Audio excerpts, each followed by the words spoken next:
Today we are going to make mask. For this you need one stapler, two rubber bands, one tissue paper.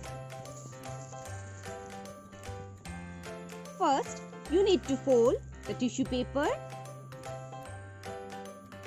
into half.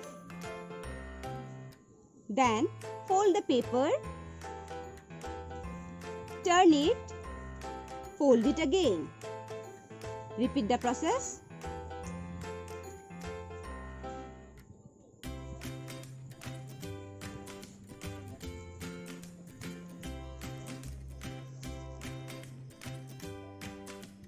After folding, take one rubber band, put it on one end.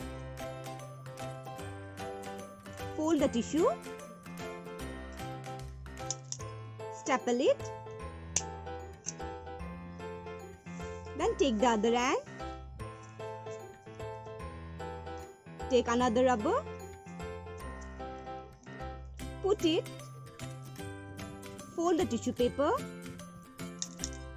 staple it, and your mask is